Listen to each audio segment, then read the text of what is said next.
power is not chaos. It follows a hierarchy, a sequence of levels that repeat in politics, business, and private life.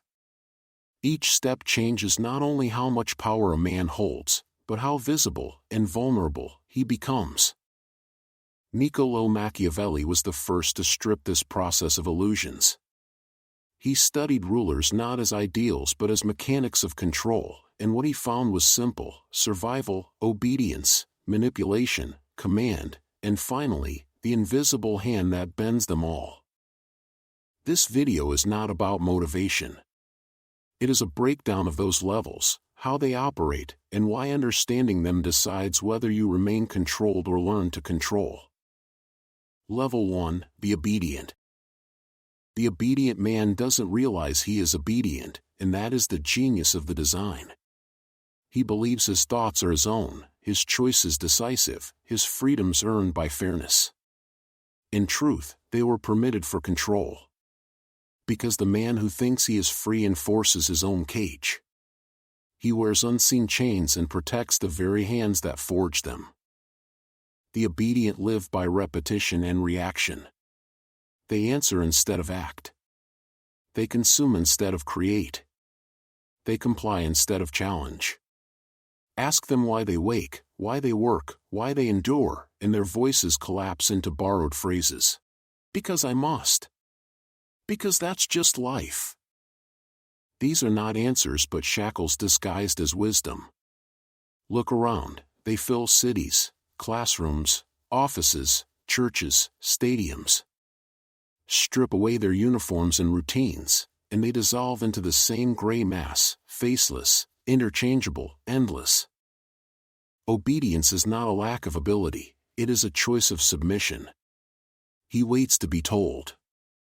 He craves approval in every gesture. He fears thinking alone, because solitude risks exile from the herd. So he stays quiet, laughs when others laugh, nods when others nod, bends for safety, never realizing that survival costs him his soul. Worse still, the obedient despise the powerful. They throw stones upward and call it virtue. They label ambition as greed, discipline as cruelty, strength as corruption. To ease their envy, they invent doctrines, religions that sanctify suffering, ideologies that punish assent, politics that glorify dependence. They pretend resignation is morality. But morality without power is theater, a mask for the frightened. Beneath it, their lives are ruled by fear, fear of rejection, of risk, of punishment. Most of all, fear of responsibility. Because to admit they are not powerless would mean they must act, and action terrifies the man who has built his identity on waiting. The obedient expect life to repay them. They cling to the illusion that fairness is natural, that suffering is a currency, that someone will eventually compensate their endurance. But suffering is not payment. Obedience is not virtue. Hope is not a plan. A man who remains here is always exploited. His labor, his time, his focus, sold to whoever demands it. He is a vessel, a mule, a cog. And when that cog breaks, it is discarded without pause. No history writes his name. No monuments mark his sacrifice. He enters quietly, leaves quietly, and the world forgets. So ask yourself, not as a viewer but as a man. Where are you? Don't answer with what you wish. Be honest. Do you live reactively? Do you wait to be told what matters? Do you scroll, nod, follow, hoping endurance alone will someday be rewarded? The obedient rarely feel weak, they feel drained. They confuse exhaustion with work, busyness with progress. But movement without power is a carousel, spinning, never advancing. If you see yourself here, feel no shame, only urgency. Because those who stay don't just lose the game, they never even know the game exists.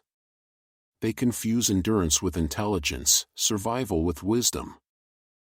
But if you've lasted this long and still feel anxious, replaceable, unfulfilled, what have you really built? Survival is not success. Endurance is not meaning.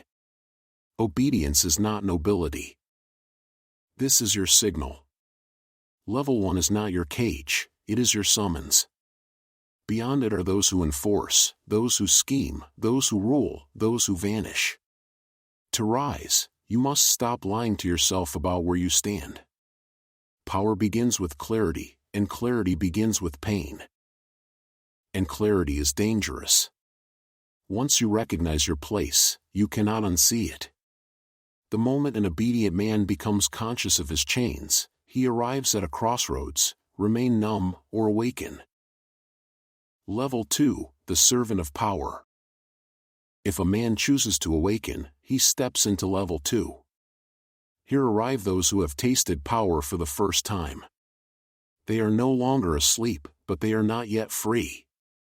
They have built strength, physical, financial, or social, but without strategy that strength becomes elegant servitude. The servant of power carries out orders. He preserves the system. He may rise in rank, but never in sovereignty. Worst of all, he mistakes this for the peak. This stage seduces because it imitates dominance. He wears the badge, manages people, gives commands, feels respected. But his power is borrowed. He is allowed to wield it only as long as he obeys the structure above him. He is strong but leashed. Impressive but replaceable. When orders shift, he follows, even against his own principles. This is why so many soldiers, managers, officers, and foremen live in quiet torment. Depended on but never in control. Respected but not free. Trusted to execute, forbidden to question. Because the moment they think too deeply, they become dangerous. And yet, systems cannot exist without them. Higher powers depend on their loyalty, predictability, and willingness to trade independence for status. In exchange for recognition, they sacrifice vision. They gain authority but not authorship. Many men build entire lives around routines of dominance, not to lead but to feel powerful. They control households with fear, bark orders at subordinates, obsess over rules and punishments. But all of it masks one unbearable truth: someone else writes their orders. You see them everywhere, the middle manager policing with pride, the officer enforcing laws he secretly doubts, the father imitating discipline but fearing irrelevance. Duty gives him a script. Silence terrifies him because in silence doubts surface. Reflection terrifies him because it reveals how much he's traded for structure. He guards the gate but never asks who built it or why. He breaks others' backs for rules he didn't write. And when higher powers shift their agenda, he smiles and complies, no matter how it degrades him. Because that is the price of borrowed power. What isn't yours can always be revoked. Yet there is one crack in the armor that signals evolution: disillusionment. That bitter moment when the respect he chased begins to taste hollow. When medals, promotions, applause no longer silence the question echoing inside: is this it? That moment is sacred. Only a man who has felt power and lost respect for it can ascend further. Only one who has tasted control and realized he was still controlled finds the courage to step out of line. And stepping out of line is the birth of freedom. But beware, the path upward is not heroic, not celebrated. The servant who questions becomes a threat. The very hands that applauded him now point an accusation. He is called disloyal, arrogant, dangerous. Most stay. They suppress the questions, silence their own minds, protect salary, position, rank. But deep down they know. They've traded truth for title. They've become strong machines, powerful yet controlled, commanding yet replaceable, valuable yet disposable. He is not weak, but he is boxed. And the box is crafted so elegantly most never try to leave it. They decorate it. Praise it. build careers and families inside it. But if you want real power, the kind felt in silence, the kind that bends reality without shouting, then level 2 is not your destination. It's your first glimpse. See the structure. See the strings. See the men who never appear but whose fingerprints cover everything. If you feel the hollowness of applause, if you're starting to realize obedience and power are not the same, then you're ready. Ready to meet the next level. Level 3, the Mask Bearer. This is the stage the enforcer dreads, the level that cannot be commanded, because it hides in shadows and speaks through whispers. Here obedience dies, and something sharper is born, strategic self-interest. The Mask Bearer does not serve. He manipulates. He maps people, trades truth for advantage, listens more than he speaks, flatters instead of challenges, and treats every move as leverage. Power here is not taken with force, but drawn out silently, drip by drip, through persuasion and design. Yet he is exposed. To manipulate, he must still be seen, still be needed. Intelligence is rewarded, but attachment is punished. Loyalty is impossible, every alliance provisional, every smile calculated, every conversation a transaction. He thrives where hierarchies tremble, in courts, corporations, movements. He becomes the confidant of rulers, the advisor of generals, but never the sovereign himself. His strength lives in shadows, planting ideas, redirecting blame, fabricating enemies. But if light falls on him, the illusion collapses. Influence works only unseen, and once exposed, he is marked. The Mask Bearer fears discovery. He trusts no one, hoards secrets as currency, favors as weapons, relationships as insurance. But inside he corrodes, because a man who must always pretend loses sight of who he was before the mask. His victories taste hollow, allies without loyalty, ladders without safety. Still, systems need him. He bends minds where the obedient bend bodies.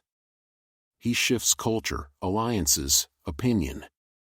But his power is tension itself. The moment he pauses, he becomes disposable. Cleverness makes him indispensable and feared. That fear turns him into the perfect scapegoat. Many die with suspicion on their name, or a knife in their back. And yet, some embrace it. They crave the thrill of being essential and secret, of pulling strings unseen. But the highest mask bearers aren't chasing power, they are fleeing irrelevance. They would rather be vital in the dark than sovereign in daylight. For sovereignty brings exposure, and exposure brings risk. But there is a way out. It demands sacrifice, not of intelligence, but of invisibility. To step from this level is to ask, what if I stopped shaping the room and started owning it? What if I stopped advising kings and became one, even if it meant being hated, hunted, exposed? That is the price of transformation. Only those willing to be seen, blamed, and challenged can cross into the next stage, visible authority, the throne, the crown. The role the mask bearer fears most, because it cannot hide. Level 4, the crowned. Crossing from influence to command is stepping into fire. The mask bearer hides behind whispers, the crown stands exposed. No disguises, no deniability. His words are law, and he is accountable for every consequence. His power is not borrowed or implied, it is declared. And with declaration comes worship, envy, and destruction. The crown draws knives. They come smiling, applauding, disguised as allies, waiting for the moment he falters. The crown is what the mask bearer dreads, visibility. But he loses what the mask bearer enjoys, safety. His strength rests not on leverage, but on presence. He becomes the state, the company, the movement. His name becomes law, his face the emblem. But one mistake, one doubt, one failed promise, and the crowd turns. The crowd never loves the man, only the image. Break the image, and he becomes the villain. Rulers live with paranoia not from weakness, but from clarity. Loyalty is temporary, admiration shallow, and those who lift you up will celebrate your fall. And yet he must act. He cannot hesitate. Each decision reshapes the order beneath him. That is the gift of this level, the ability to build in daylight. A crown with vision creates eras, without vision, he destroys them. History remembers rulers, not enforcers, not advisors. It remembers the hand on decrees, the voice in speeches, the leader of armies. The crown grants immortality or infamy, and the line between them is razor thin. But rulership is still only a position, and positions can be seized. The crown must harden. He smiles through betrayal, rewards silence, punishes unpredictability. He buries the part of himself that wanted to be loved, because power demands detachment. He must be just but not naive, inspiring but not dependent, listening but never needing agreement. Fail, and he becomes a puppet, a symbol moved by invisible hands. Still, most men dream of this level. They crave glory, recognition, applause, blind to the cost. They envy the throne until they see its loneliness. Every word weighed, every alliance conditional, every display of strength an invitation to be tested. Most flinch at responsibility. They want sovereignty without burden, benefits without weight. That desire itself proves them unfit. But if you stand in this fire, if you've carried command, felt the isolation of the top seat, and not broken beneath it, then you are closer than most will ever come. Beyond this lies the only level higher, power without crowns or speeches, the invisible force that bends rulers themselves. Level 5, the invisible hand. He never raises his voice, yet men kill in his name. He is absent from portraits, yet regimes bend to his will. He is not the king, he is the reason kings exist. His power is unseen but everywhere, woven into choices others think are their own, echoing through laws they believe they wrote. His mastery lies in disassociation, control without ownership, authorship without signature, rule without exposure. He does not give commands, he designs conditions where people walk willingly into decisions he already set. To reach this level is to erase ego. The invisible hand does not seek applause, he fears it.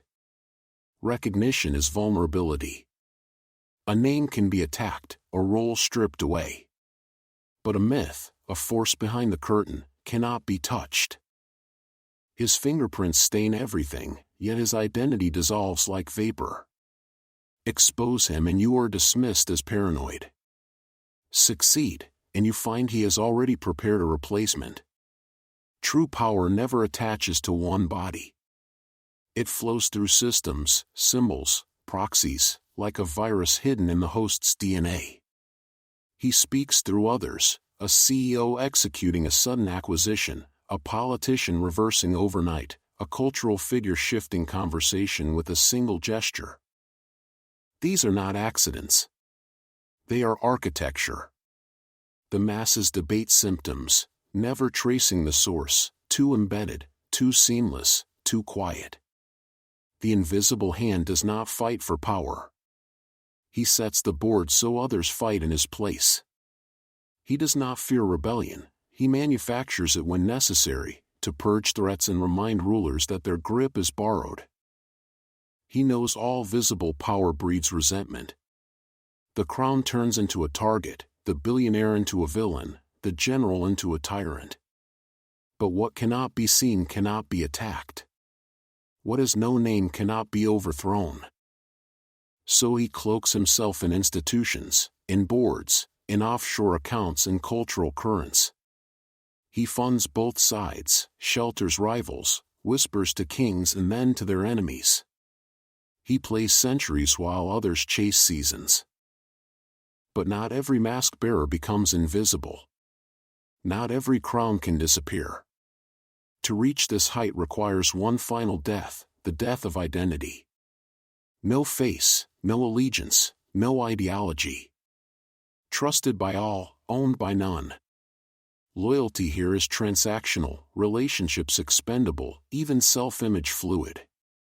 Pride is a liability, only outcomes remain.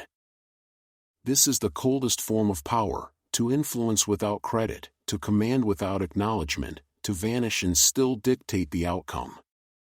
Most men cannot imagine it. Their ego needs recognition. Their pride demands applause. They leave trails, crave approval, mistake the feeling of power for power itself. That is why they remain vulnerable. The invisible hand is different. He would rather lose the credit and keep the control. Rather be forgotten and still feared.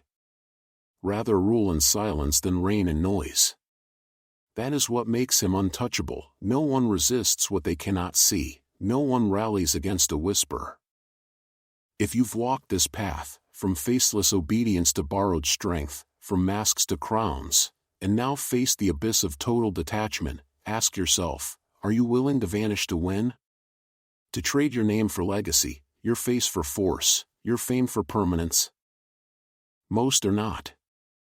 They need to be seen to believe they matter. But those who embrace this final transformation become something else. Not men. Not rulers. Architects. Ghosts. Immortals. Builders of civilizations whose names vanish from history while their will remains carved into stone. If you feel this truth burning in you, it means you were never meant to stay powerless. You have seen through the illusion. You have glimpsed what power really is, silent, undeniable, beyond permission. And once you've seen it, you cannot return. So if you're ready to go deeper, the next step is waiting for you in the playlist Machiavelli on Power as Design.